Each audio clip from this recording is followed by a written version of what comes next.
On the podcast today, I have got Rachel with me, and Rachel responded to a request I put out on Instagram regarding fourth degree tears and anyone who wanted to share their story. Rachel is a mum of 3 little girls, and she had a fourth degree tear, and we're going to go into detail about what happened and everything in the postnatal period and recovery. So Rachel, thank you for joining me today. No problem. And I know we were just discussing, so we're recording this in the evening. Both of us are at home. I've sent my husband out with the 2 kids, but you've got all of your girls at home with you, but hopefully upstairs and asleep. Fingers crossed. So we will see if we can hopefully get this nice and done quickly, and also hopefully with no background noise. So Rachel, I'm really conscious, obviously your story, there's lots of different components to it. So where do you feel comfortable starting? Well, I went through the questions that you sort of sent over to me, and I have made some notes. So just wherever you want to start really is fine by me. Yeah. So it happened, the fourth degree tear was with your first birth, wasn't it? So should we maybe kind of go all the way back to going into labour and that first birth, and if you're okay to describe it as much as you feel comfortable with? Yeah. So I suppose really I like to point out that I had really hoped for quite a natural birth. I was quite chilled out, and I just kind of had the opinion of, whatever's meant to happen will happen. And in my mind, sort of the worst case scenario was, that I might need a C-section. So I went into labour after I had a sweep. I was already about 1 to 2 centimetres dilated. So, the stories you hear about sweeps being horrendously painful, mine was not like that at all. Barely felt it. And just straight away I was having cramps, and I was really uncomfortable. And do you remember how many weeks you were, Rachel, at this point? Yeah, so this was just a few days before I was due. I was due on the 13th of February, and this was on the 8th of February, or no, the 7th of February. So just 5 days before my due date, and I felt ready.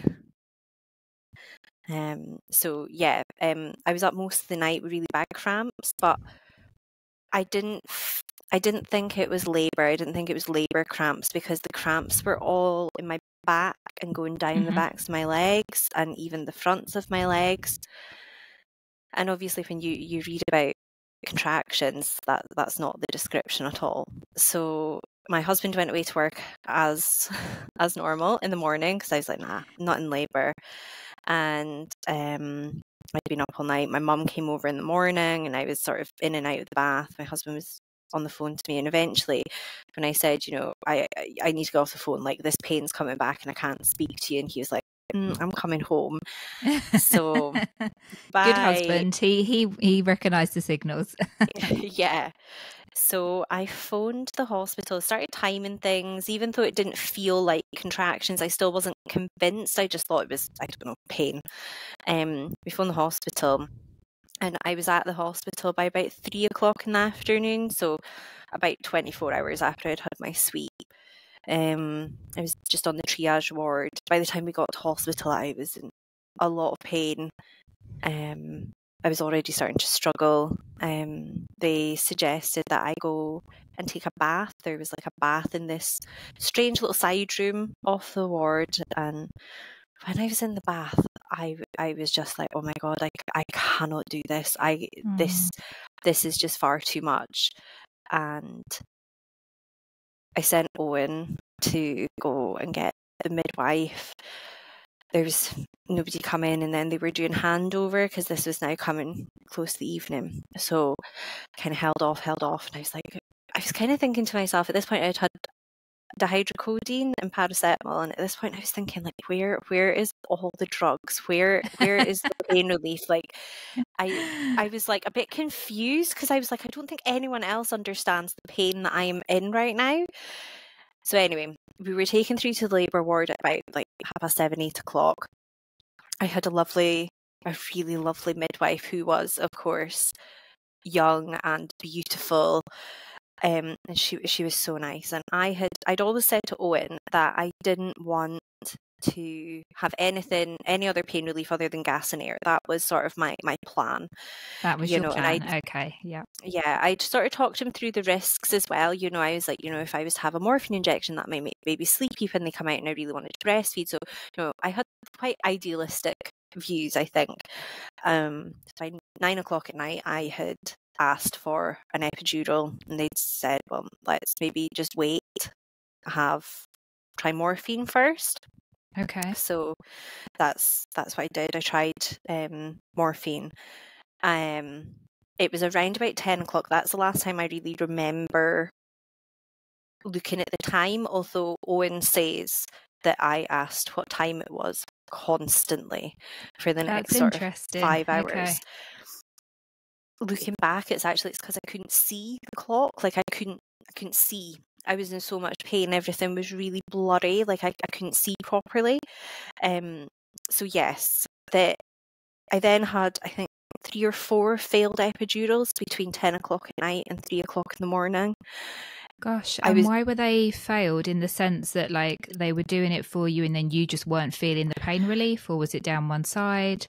They couldn't sight it. So I was in so much pain. I can't even describe the level of pain that I was in, other than I couldn't see properly. I couldn't speak properly. I was completely naked. Like I was so hot and I needed nothing to be touching me. And the pains were all still. It wasn't my stomach, it was all my lower back and down my legs and down the fronts of my legs. So it was keeping me still and timing the contractions. So they did put me on, I think it was called Remifentanil. That be right? Yeah, maybe. Yeah, I'm not sure, to be honest. Oh, I thought maybe you would be clued up and would know whether I'm saying the right name or not. And it was like a button that I had to push. So I had to push that when I felt a contraction coming on. Yeah. But I couldn't time that with my contractions because my contractions were coming in like clusters. Yes. So my contractions would come, like I would have like maybe 2 or 3 together, but then maybe nothing for a couple of minutes. So it was really, really difficult to time this right to give me the pain relief. And I had that, and I had gas and air, and I'd had the morphine, and just nothing was making a difference. So at about 3 o'clock, or after 3, I wish I still had my notes. I did request my notes, and I can't find them. But it was about 3 o'clock in the morning, the on-call anaesthetist came and was able to get I think she did a spinal and then an epidural or something. She did something a bit different, and she was able to sight it. And that's what.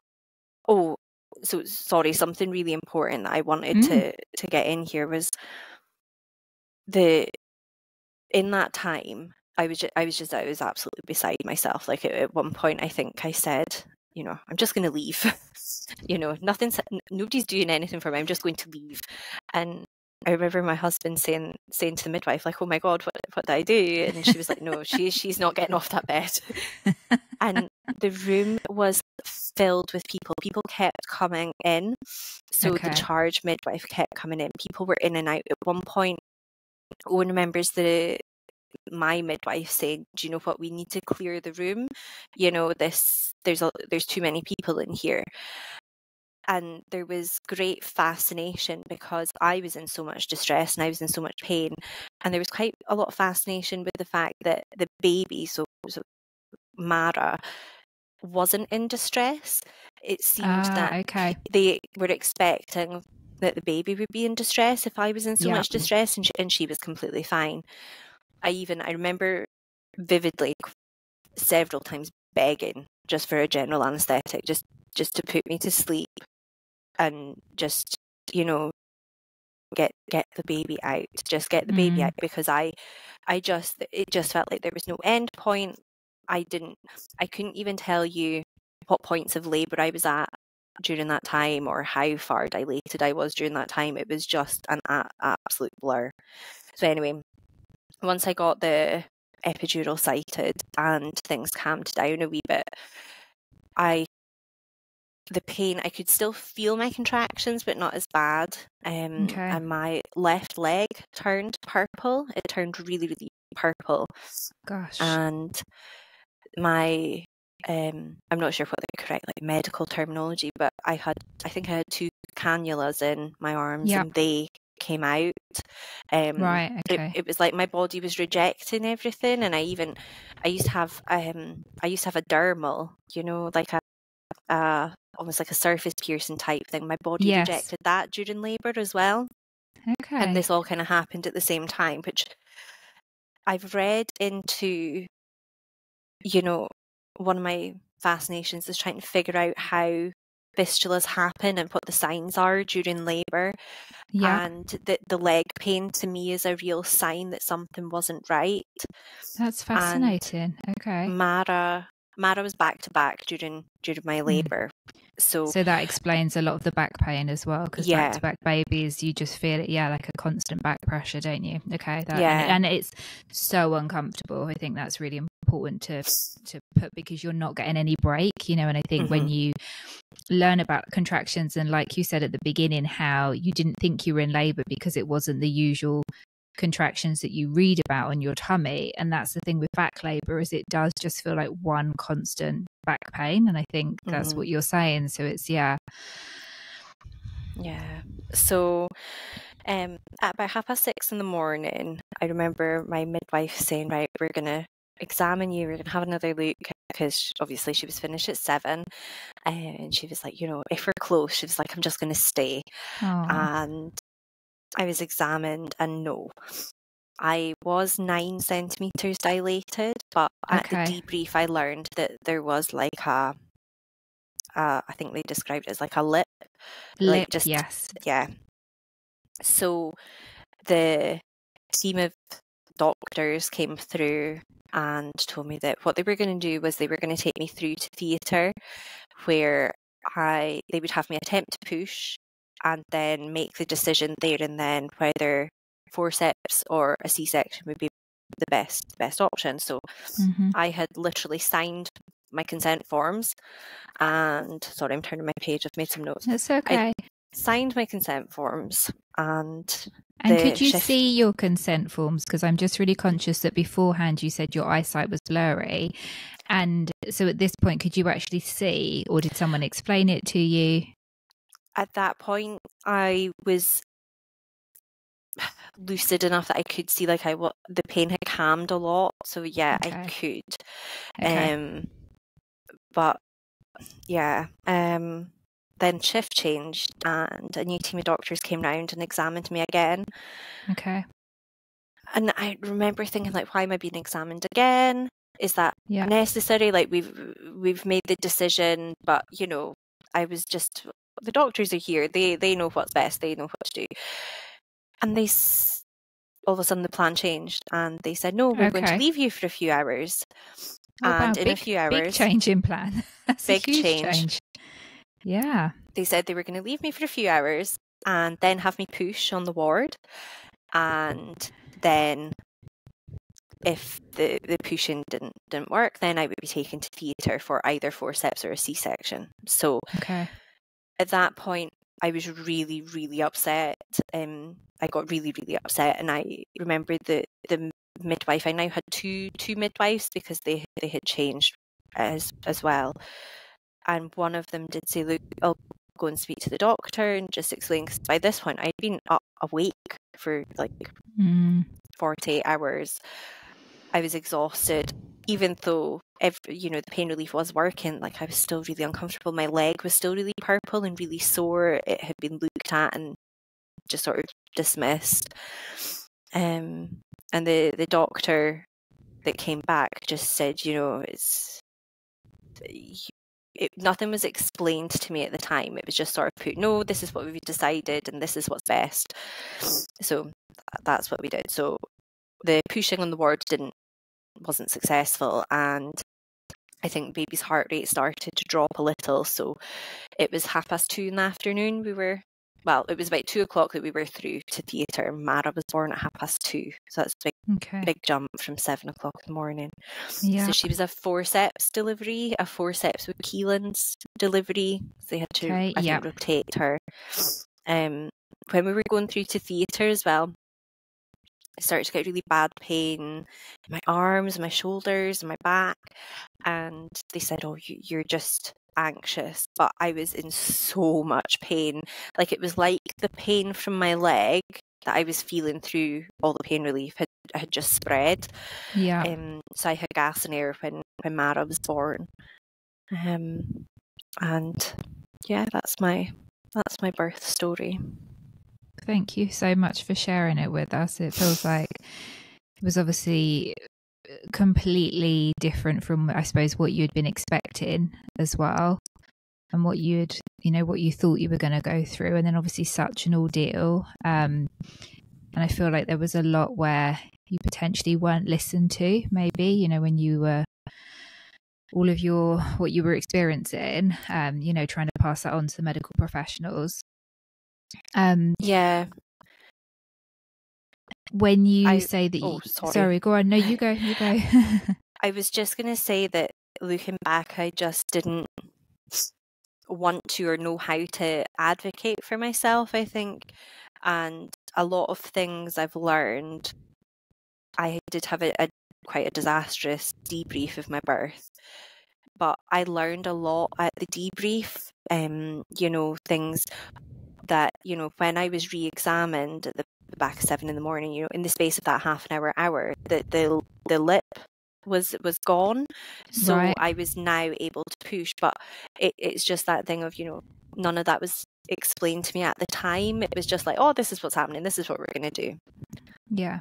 And I think that's really common in a lot of women's births, especially first births, I think you also feel like you shouldn't have to advocate for yourself in a sense, because you put your trust, don't you, in the hospital, your first time mum. And so you do believe everything that they are saying. And I think part of it is, okay, well, they're telling me this and therefore they're the experts, and you're in so much pain and you're tired, it's huge. So I think it is hard to advocate for yourself. I think it's one of the things that we learn afterwards with hindsight, that yes, we could have questioned more, we could have asked for different outcomes, but hindsight is a wonderful thing. And I think a lot of women feel like it's really difficult to advocate for yourself, isn't it? Yeah. Mm-hmm. And so in terms of, you had the forceps and then obviously you had a 4th degree tear. When did you discover this? Was any of this mentioned in surgery afterwards with baby? Kind of when did that all start to happen? So when we were taken back through to the labour ward, sort of recovering, now my mum and my husband were both with me, and we all remember this differently, which is very interesting. Yeah. I remember being told that I'd had a 4th degree tear. So I was kind of, I had my baby in my arms. I was so tired, but so happy, so relieved. And I was just like, okay, what is that? And they sort of described it as, you've tore from front to back. Yeah. So I was like, all right, okay, that's fine. And then they told me that I had buttonhole tearing. So I was, yeah, fine. And it's in my notes that they did say, occasionally in the future, this can break down and it can require further surgeries. I don't remember this being said to me. Okay. My mum is convinced that she remembers a colostomy being mentioned at that point, but I think my husband doesn't remember that. Okay, so interesting. But to be perfectly honest with you, I had my baby. It had been such a long slog. I wanted everyone to leave me alone. I just wanted to be with my baby and with my husband, and I was so tired. That's really understandable, isn't it? And I think, you've had, and you said that as well, didn't you? You had so many people coming in and out of the room. Mm-hmm. So you probably that desire to just be left alone. And again, I think if you weren't prepared for a 4th degree tear, which, not many women are, when they say like, oh, you've torn from front to back, you're just like, okay, fine. it takes a while to process all of that information as well, doesn't it? So yeah, and I definitely naively just thought that all tears could be healed, could be fixed, could be repaired. I didn't realize any of the long-term stuff that can happen. and when did you start to realize, what a fourth degree tear meant? Was it when you got home? Was it when you were still on the ward? What were the signs for you? So as soon as everyone went home and it was just me and Mara on the ward, my bleeding was, obviously, I know bleeding is heavy for everyone, but they'd sort of said, if there's any big clots, let us know about that. And I was passing massive clots. And I remember I was passing wind through my vagina. And I remember sitting thinking, oh, that's unusual. Nobody's mentioned this to me before. And I was like, oh, God, nobody talks about that. So then the next day, there was a consultant that came round to see me, and she was just chatting. I'm not really sure what the purpose of her coming round to see me was, actually, but she was chatting away to me, and she said, you just need to be mindful that if you were to start passing stool through your vagina, then that's something, that's not right, and you need to speak to us about that. And I was like, oh, well, I have been passing wind through my vagina.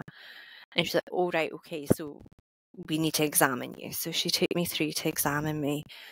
She said that my stitches were all holding. So that was that. I was put back through to the ward. I had to stay in hospital until I'd had my first bowel movement. Okay. I was pumped full of lactulose. I was also on iron tablets. So, the colour, if you've ever been on iron tablets, you will know the colour and consistency of that poo. I had my first bowel movement and was put home. And I think it was would have been the second night I was home with Mara. I was lying in bed and I felt this, it's so difficult to explain, but I felt grit, it was like something gritty, and I could feel it. Like, it's so hard to describe the inside of your vagina, how that feels, but it was, I could feel something, and I went downstairs. I had another poo, and it was coming through my vagina, and it was, I had a lot of stitches. I had, a wound. The pain of it was just indescribable. Like, that's why I try to describe the grittiness of the poo, like that, like sand being rubbed in a wound, was kind of what it felt like, and it was like acid. So it was, looking back, I think I should have said to the consultant, okay, so why am I passing wind through my vagina if my stitches are holding? So that makes me think it had been missed and maybe not stitched. If she had just checked my stitches, was this somewhere else? I don't know. I'll never know. But it's these questions that I just didn't think to ask. You just trust the person that you're speaking to. You trust the doctor. But it's not your job as well. I think that breaks my heart when you say, like, I should have asked her. Like, that's not your role. Your role is you're the patient, and their role is they are the medical professional. It's one thing for them to check you and to miss it, but she should have been questioning, okay, well, this mum is saying to me I'm passing wind through my vagina. If she's telling me that, even if in inspection I can't find it, I need to listen to this and I need to do further investigations, so it's not your role. Like, that really upsets me to that you're putting the blame on yourself. It was her. I'm not saying she was doing anything wrong, but again, it was her job to work out what was going on, for you. Mm-hmm. It was something that I brought up at my debrief, and believe, I did say, can something be put in place so that this doesn't happen again? Whether or not it has, I don't know, but that was something that I really wanted, was, even if I'd been examined before I was discharged again, or I don't know, just looked into a bit more, it could have maybe been different.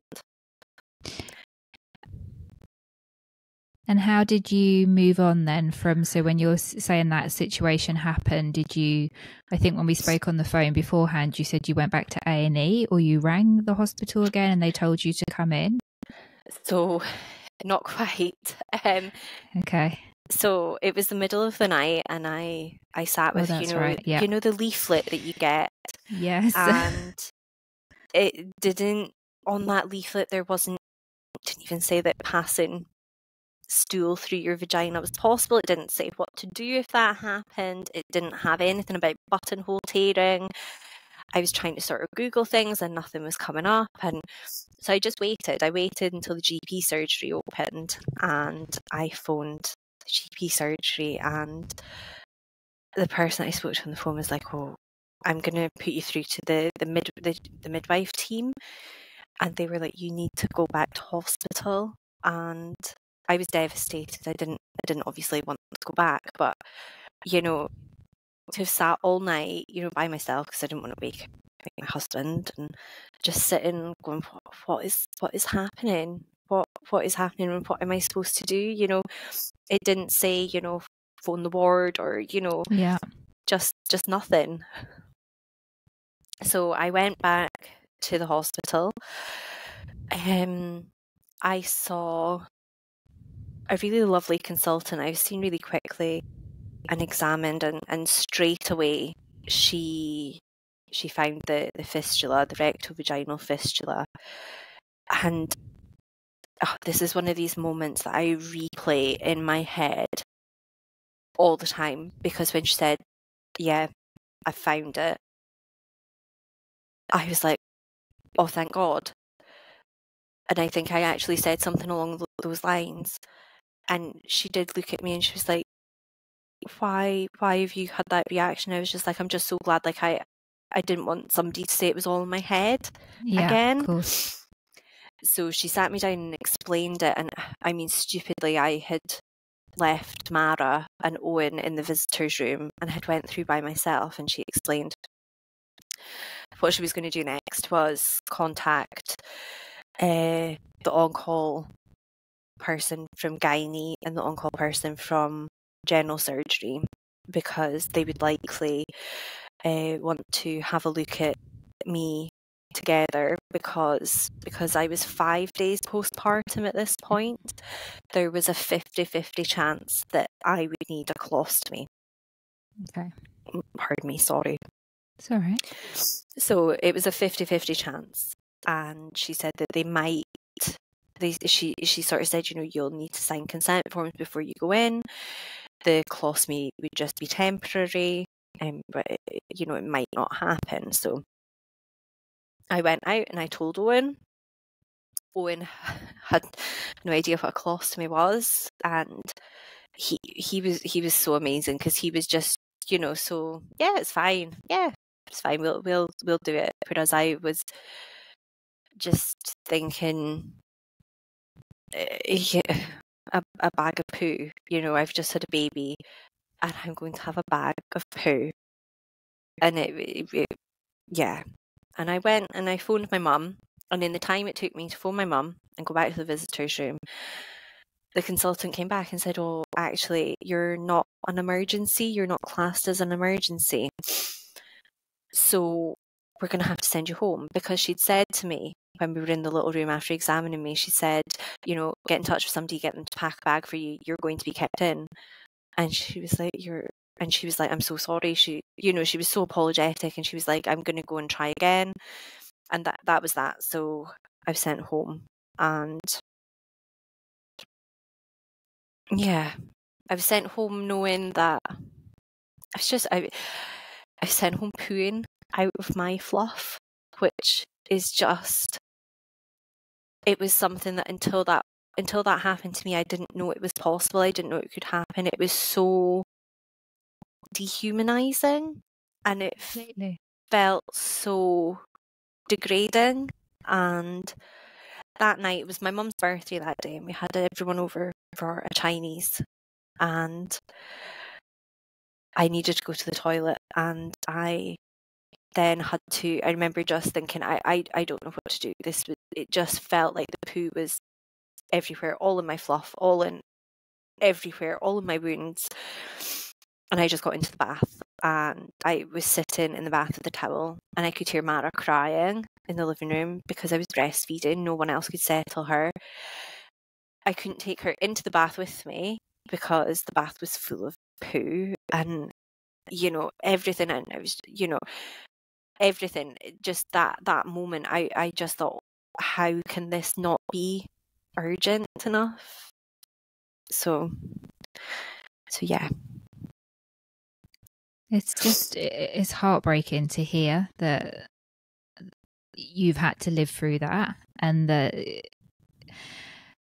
for some reason they didn't classify that as urgent, and to let you go home with that as well, whether or not they'd classified it as urgent, even to have kept you in somehow, to have kept you in the hospital, to have cared enough. And it's just heartbreaking. And to think as well, women go through this, and then you are looking after a baby as well, so it's not even just like this is going on, but you can focus on you, and you can be in the bath and do all of that. You've got another human who is relying on you. And I think as a mum, I can really resonate with that feeling of like hearing your baby cry when you're in the bathroom, and you're in a situation like that. I don't know how you got through it, to be honest, Rachel. Like, I don't know how you kept going. You just do. But then, you'll say that to me, but then I maybe hear your story or hear someone else's story and say exactly the same. You just do somehow, don't you? Yeah. But it's so much to contend with, isn't it? Yeah. And what was the next step then? Like, when did they call you back in? Did you have to push? Did they remember to call you back in? So that would have been on the Tuesday or the Wednesday. And I got in touch with the GP because, of course, obviously then my mum is telling other members of the family, and everyone's horrified, everyone's so shocked, nobody's heard of this before. Oh my goodness, you're not an emergency. Oh my goodness, you should be doing this, or you should be doing this, or oh my goodness, you need to just keep chasing them. And I wasn't really that type of person. I am now, but I wasn't really that type of person. And I phoned the GP, and they wouldn't see me. It was an awful phone call. They wouldn't see me, but they did make an appointment for the following day. So Okay. I went to this appointment, and it was a really lovely doctor. She was so kind, but she did say, I had to Google this before you came in. She said, this is something, she said, I'll be open with you. I don't have any experience of this. It's not something I had heard of before. And she tried to push that I was an emergency, that I was, high risk of infection with, feces going into my wounds. She started me on a course of antibiotics because she was like, do you know what, I just think that's wise given what's happening. And eventually because I had another GP appointment, and eventually I said, look, I just want somebody to see me, because I believe, if I'm remembering it correctly, that there wasn't a gynecologist with experience in Aberdeen that could see me. So I was like, just have anybody see me. And by this point, I knew that the colostomy was a certainty, and I was like, just have me see, and I want that now. I don't need it to be done at the same time. So sorry. So the hospital, after you went in, the hospital never came back to you? I don't think they did. I really don't think they did. Okay. Like I say, I did have my notes, but I I've totally misplaced them. But there was a lot of chasing the GP and chasing the midwife. Like the midwife did a lot of chasing for me as well. So I had an appointment just with a general surgeon who, again, wasn't the general surgeon that would usually have seen someone with an injury like mine. And it was strange begging for me a surgery that I didn't want to have, but I just needed it to stop.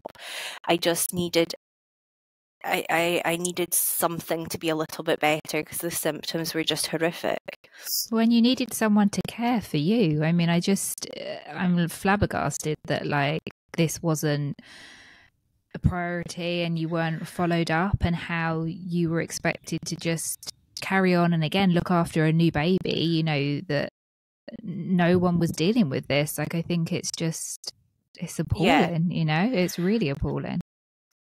So Mara was just under 3 weeks old when I had my surgery for my colostomy. So I think I was seen finally on when she was about 2 weeks old and had my surgery the following week. That was awful. That was really awful. But I did get to take, by that point, I'd switched from my midwife to my health visitor. My health visitor was just very, very straight talking, and she was just there, because I was terrified that I wasn't going to be able to take my baby, I wasn't going to be able to take Mara into hospital with me, and she's like, no, absolutely not, she will be going with you, this is what's going to be happening. And she was fab. So I went in to have my surgery. Owen had a little camp bed in the room for him to stay with me. Mara was in the little cot, and I had my first surgery to form a loop colostomy. And the following month, so it was the April that I was seen by gynae, and I had an examination under anaesthetic to have a look at the fistula properly. And they decided that with having the colostomy, the rectovaginal fistula had started to heal, so it would be best not to do a repair and just to leave it to see how it healed on its own. Okay. And how did you feel about that? Like, once you were told, did you feel like you wanted more surgery, or were you happy to wait and see if it would heal by itself? I just wanted to be fixed. So when I woke up and the consultant told me that, I was upset because I just wanted a resolution. I just wanted to waken up and think, all right, the repair's done. And everything had sort of been explained, that I would maybe have a colostomy for 6 months to a year. So my thought process was, well, if we're leaving this to wait and see, then I'm going to have the colostomy for longer. And as it was, with a loop colostomy, it's not common, but it does happen that you can still have bowel movements out of your bum. So I then started having quite a lot of bowel movements from my bum. So this was about 50-50, I would say my output was.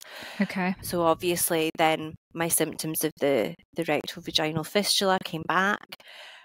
But again, it was a lot of pushing with, going to the GP and saying this is happening. And I was lucky, I had such a wonderful GP that sort of took me on, that, really advocated for me. And I think eventually did actually say, just get a sample of what it is that's coming out, and we will test it and say this is feces, and not, because they kept saying, oh, it'll just be mucus. And I was like, no, it's poo. It's definitely poo. So because of that, I did then have the repair of the rectovaginal fistula done in the July. Okay. And I had a lot of pain after that operation. That was felt like quite a big one. But, and again, this is with hindsight looking back, I don't know why I didn't push for something to be done about the colostomy, because it was just a couple of days after the surgery that I had a bowel movement that in part came out my bum, and I thought, oh, that's it, it's failed, the surgery's failed. But in the December, I did have another surgery where the colostomy was changed from a loop colostomy to an end colostomy, and another repair was attempted. So that repair also failed, but at least it had a better chance of working, and I wasn't having the same symptoms as I was before. And this was all within like 1 year of being postnatal? Yeah, so Mara was born in February, and the last surgery I had was in the December. Okay. And how did this affect you all postnatally, like mentally? Like, how was your mental health going through this? Because again, I just can't imagine listening to all of this, feeling like you weren't supported, listened to, given the right information, and, you know, looking after a baby. Like, how was this affecting you mentally? It was so difficult. It was really, really difficult. I didn't have postnatal depression, which I think everyone was amazed at. I think everyone expected it. I'm amazed at, yeah. I don't know how you weren't on the floor. Like, it was a really traumatic birth, and I think that took me, or maybe I'm still processing it, that took me a long time. I had a lot of problems with not sleeping. Mara was a great sleeper. Mara was just the most chilled baby ever, and she slept, but I did not. I had quite a lot of nightmares, quite a lot of flashbacks. I struggled quite a lot with different things, you know, around pregnancy, or, you know, or even just like things that would remind me of being pregnant, or remind me of being in labour. It felt like... So probably elements of PTSD, it sounds like, because the flashbacks, the not sleeping, the triggers. So I was diagnosed with PTSD when Mara was about 6 months old, but I wasn't seen by the local perinatal mental health team because there just wasn't enough support to go around. There was no local peer support groups, because I did lots of late night Googling trying to either find people like me or find some kind of support. So I wasn't actually seen by psychology until Mara was about 18 months old. Okay. I did find a lot of information through Birth Trauma Association. They had a lot of information there, but it's worth saying that social media was quite different back then. Like, I did eventually find a closed group on Facebook for women with rectovaginal fistulas, but that took a lot of searching for. My mental health took another hit when I had baby number 2. I think in my head, I had thought having another baby would heal, having a good birth experience would heal the first one. And I was just so... And I had this sort of glow of, oh, look at Rachel, how well is she doing? Oh, Rachel did so well, she's coped so well with all of this. And I had Enley. And within about the first 24 hours of having Enley, I just was not myself at all. It was just like a cloud or a storm. And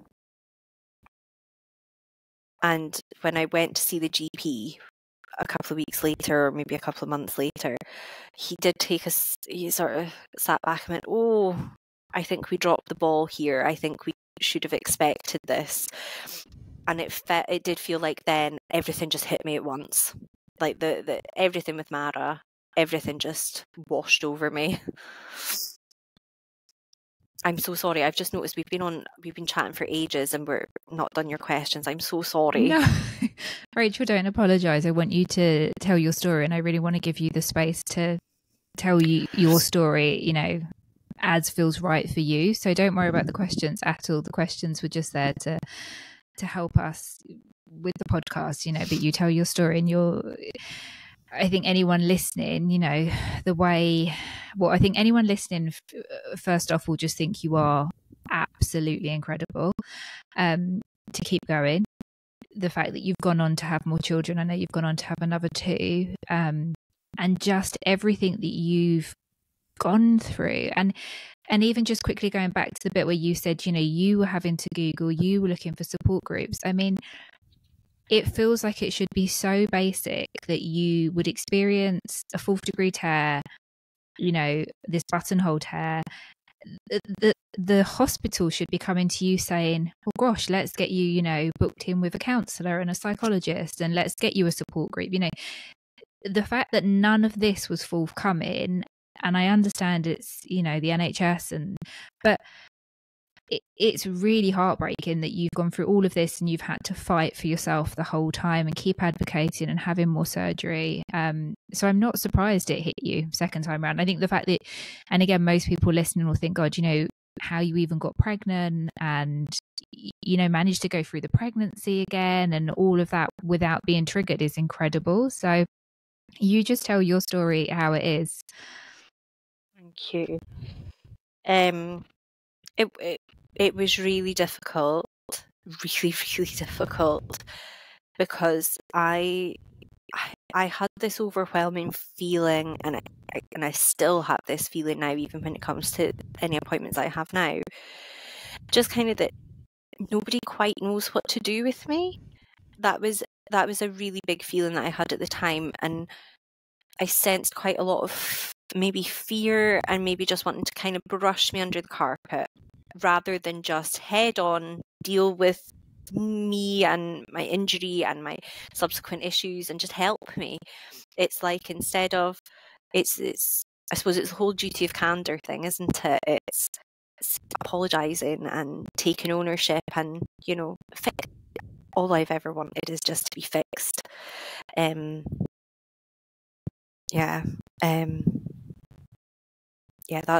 That's really all I've wanted, and I don't know how to sort of explain what I'm thinking. So just ask me another question and move on. I think it's really obvious what you're saying is that you didn't want to be broken in the first place, and then you wanted to be fixed by the people you've put your trust in, and that is what should happen. You know, at the end of the day, if we give birth and these issues do happen, then you expect to get the help, to get the resources, to get the support, and to be fixed to a degree, and not to have to fight for it yourself, or not to have to push for the appointments, or, you know, push to be seen and push to be heard. So I think and again, I think we all want to be fixed in some sense, don't we? You know, when these injuries happen, that's obviously what you want. And again, you're a mum, you're looking after, you know, your kids, you want to get on with stuff. So you want answers and you want solutions, and that's completely right. Or, you know, why would you not? Yeah.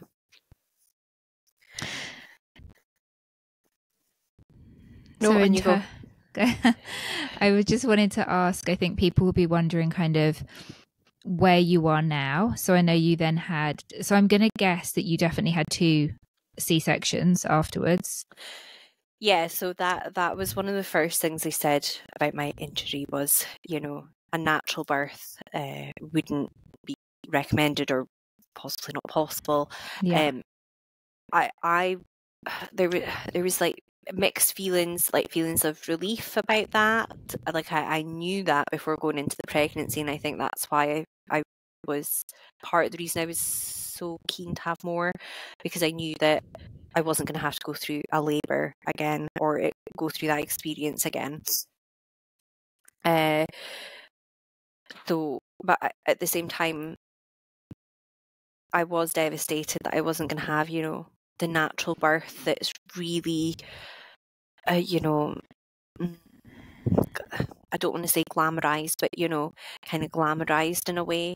And I struggle with feeling sort of bitterly jealous of the people that have the lovely home births or the water births, and also a lot of fear. When my friends have been pregnant, I've just had this intense fear for them, because I just want to sit them down and say, do you not realise what can go wrong? Do you not realise what could happen here? So yeah, sorry, I can't even remember what question you asked me there. I was literally just sat listening, thinking I completely understand. And I think there's a few things to unpack from that. The first thing is, when we don't get the natural birth that we desired and we think we kind of can have, it is a grieving process, because something is taken away from you that you thought you were going to get. And again, because in society we don't talk enough about what can go wrong, like you're saying, the trauma and the shock, it is a grieving process. And then when you went on to say about, like the envy and the jealousy, again, I get that, because you hear of these wonderful births, and obviously that's what we all wanted to happen, and that's completely normal emotion to have. And your birth and your injury and your trauma is a lot more than most people would have to contend with. So it's very normal to have feelings of jealousy. And I actually think it's really brave of you to admit having those feelings, but I think it's completely normal to say that. And then when you were talking about, the fear for your pregnant friends, again, it's almost like witnessing something like, like being in a war zone and then seeing someone else going into a war zone. Like, obviously you love them and you want to protect them. So you want to say, like, this could happen. So I think all of your, your feelings are just completely normal and understandable. But I think you're really brave to voice all of those feelings as well.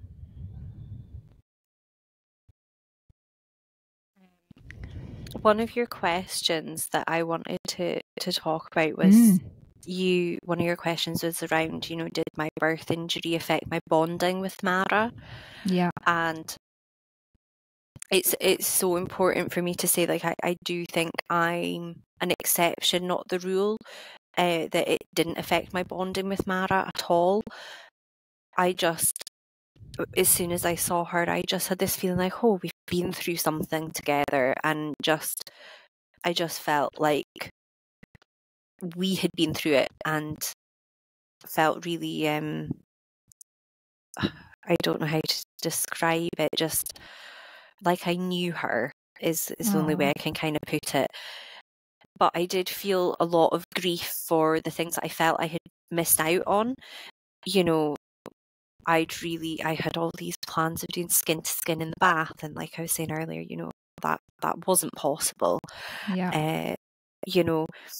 I had wanted to breastfeed, which I did, but then the choice to give her first bottle was taken away from me in the way that had to be done while I had my first surgery when she was so little. And then, the way that you sort of react to those things further down the line. So then Mara just, she would absolutely not get a bottle unless I was having a surgery. All these little things. And I think there was a lot of grief for that, not being able to go to baby classes. Yeah. Because I felt like by the time I was sort of well enough to go to baby classes, I felt like, oh, our mum's going to say, like, oh, well, why is she only here now? And, these silly things that probably wouldn't have happened, but with everything else going on, it feels huge.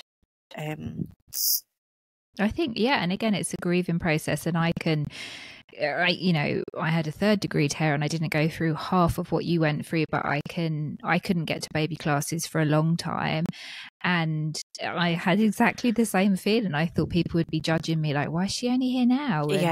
And then I was petrified someone would ask me about the birth, and I wouldn't be able to talk, and I'd burst into tears. And so I think, and again, I just think it's so upsetting, because we all have these wonderful ideas about having skin to skin, having the golden hour, having, all of these moments. And again, when they're taken away from you, it's just these levels of grief that I can think. But the fact that it didn't affect your bonding is wonderful. And that's something to be really treasured. Um, did it affect the bonding then with your second baby? Because I know you said then it felt like when you had your second one, it hit you. Or was that just more like a separate kind of... No, that was kind of separate. Okay. That was kind of separate. And did you get help that time around? Yes, I did. Good. Okay. Things were Finally. So things were very, very bad, and it took me quite a while to admit how bad things were. I think because there was sort of this, oh, isn't Rachel amazing, from the first time round, to actually admit that I was falling apart was very difficult. But so Enley was born, there's 2 years between each of my girls.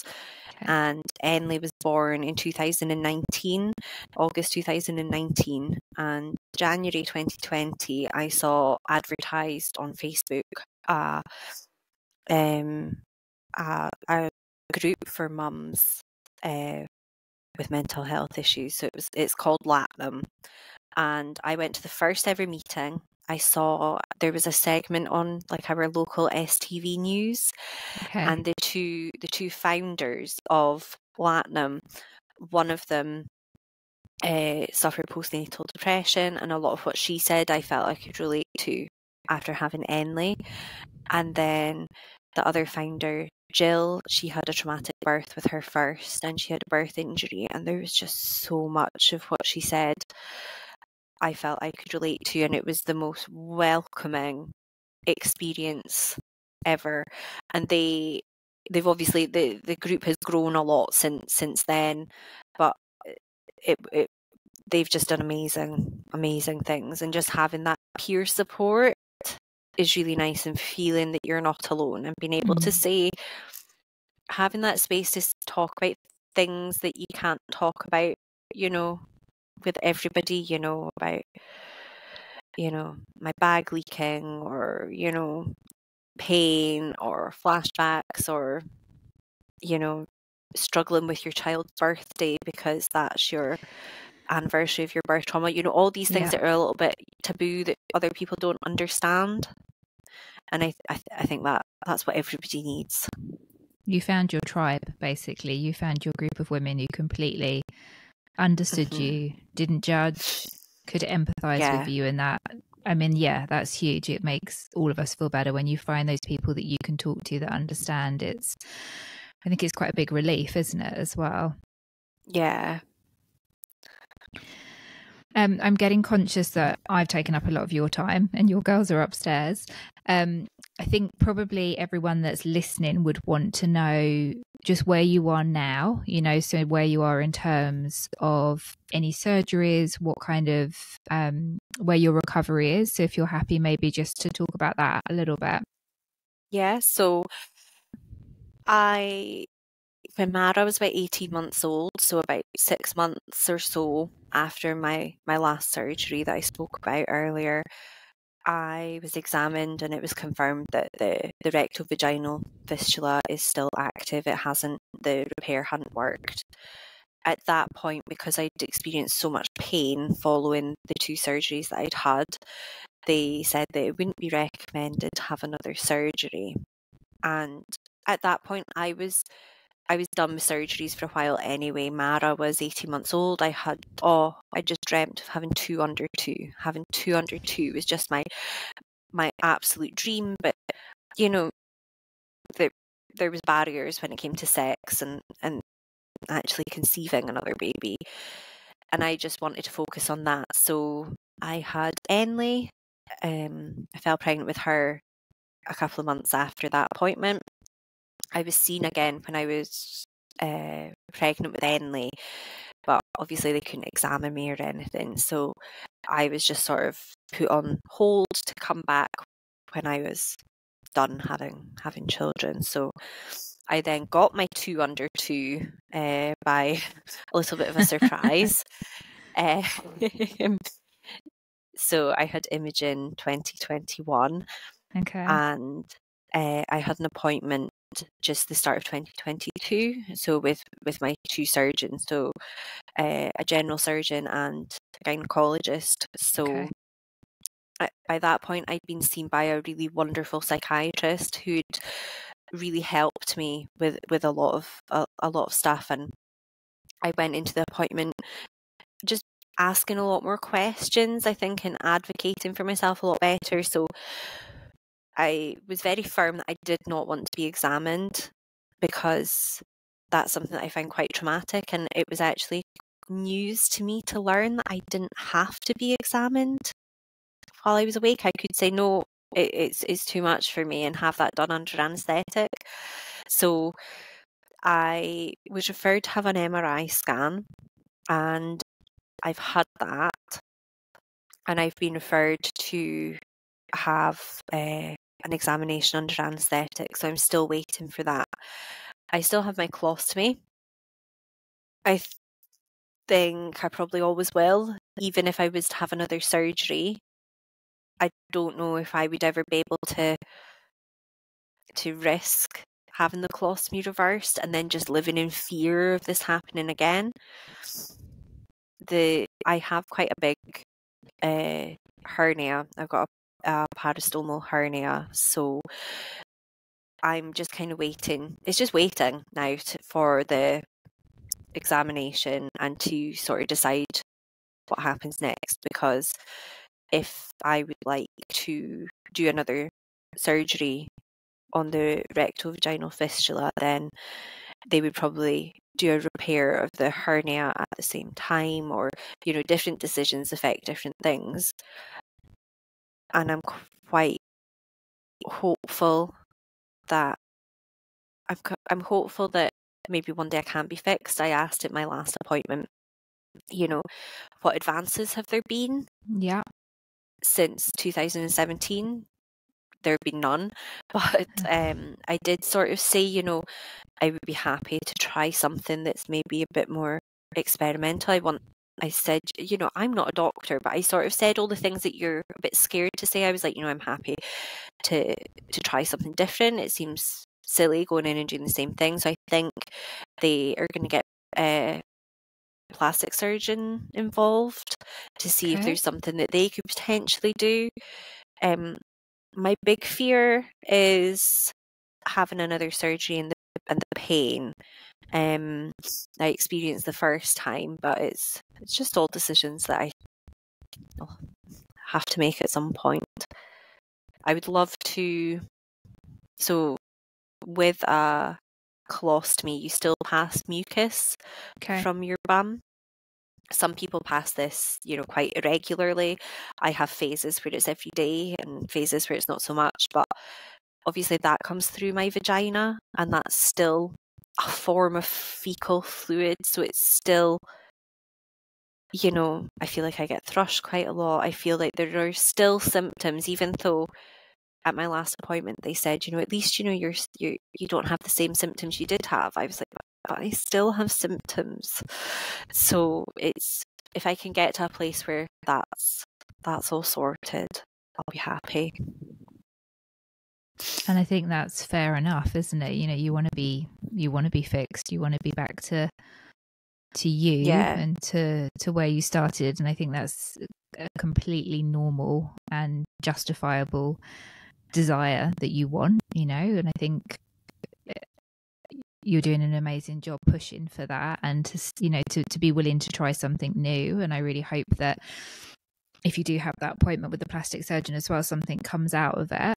And how is just day-to-day life then with a colostomy bag and 3 little girls? I mean, how is motherhood? It has its really awful moments. I don't want to be really down about it, but it is pretty rubbish sometimes. There are things I do find my colostomy quite difficult to sort of deal with. I've seen other people talking about before they get in their colostomy doing things like, work with the stoma nurse and naming their stoma. I didn't have any of that because it was quite last minute, and there were a lot of things in the beginning, like I wasn't given a card to say that you need to use the toilet urgently. So I was refused access to disabled toilets on like 2 occasions. And that was really difficult. There was things like today I was at swimming lessons with my little one, and I needed to change my bag before going into the pool. And the disabled toilet in the swimming is, you know what swimming changing rooms are like. They're never the cleanest. Yep. So I went into the disabled one, and it was fine for me, but there was no like baby changer. So I was like, there's nowhere to lie you down to change your nappy and get you all sorted. I make a lot of jokes about it. Like, I am very open about the fact that I have a colostomy, because I might poo myself and it's easier that people know that that's a possibility. I'm very open at work, that I might need to go home and change my clothes. Like, it has leaked at work. I never thought I would say the sentence that I had pooped on my child, but that happened as well. We were lying in bed and I was like, "Oh, Mara, have you done a poo, darling?" And she said, she's like shaking her head, and one's like, "Oh, I can smell poo too." And I looked down and I was like, "Oh my God, it's me." Sometimes you feel it coming, sometimes you don't. Being able to laugh about it, that yes, keeps you going, and make jokes about it. I think for a lot of people, isn't it, that the trauma and the darkness of the situation, when you get through it and you kind of get to the other side, that laughter, I think for a lot of people is a way to get through it, isn't it? And I think I spoke about this in one of the other podcasts, and I must find the quote, but there is something about when you talk about something so openly and so honestly, like you're saying, it takes the shame away and it takes the stigma. And so I think you being able to talk to your work colleagues and to be open, it helps everyone in a sense. It's helping you, but it's also helping other people to deal with it if it happens.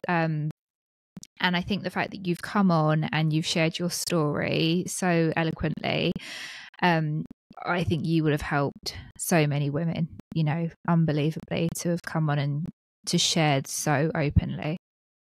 Thank you. Thank you so much for having me and giving me the space to share my story. I'm sorry, I feel like I haven't told it very well at points, but it has been quite hard.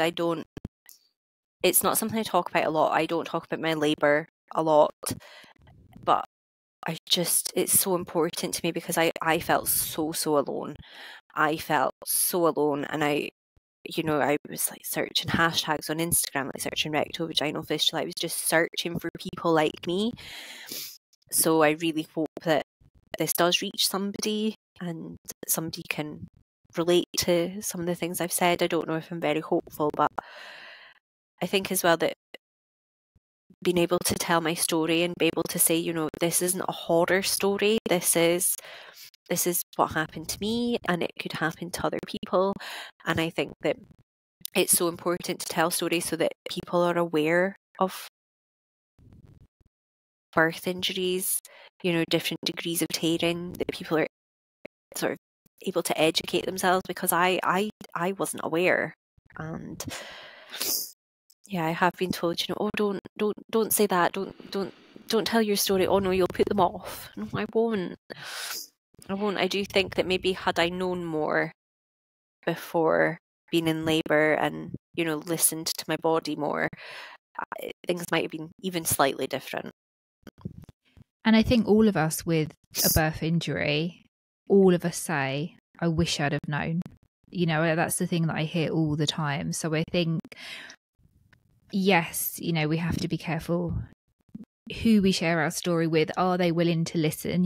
But I very much feel the same as you. Like, we have a right to tell our story, and actually that story can help people come to terms with that these things can happen. And I think knowing that is actually power, because again, then you can advocate for yourself, and the trauma isn't so huge, like so much of a shock if it does happen to you, because you had some kind of awareness that this could happen. And I actually think on the flip side as well, like if there's any medical professionals listening to this or any midwives, like it's so important that the story is told of what can happen and what effect it can have when you have a fourth degree tear, when you have a birth injury, because I think it can very much be seen as just, you know, a note on a piece of paper, fourth degree tear, you know, buttonhole tear, and that's it.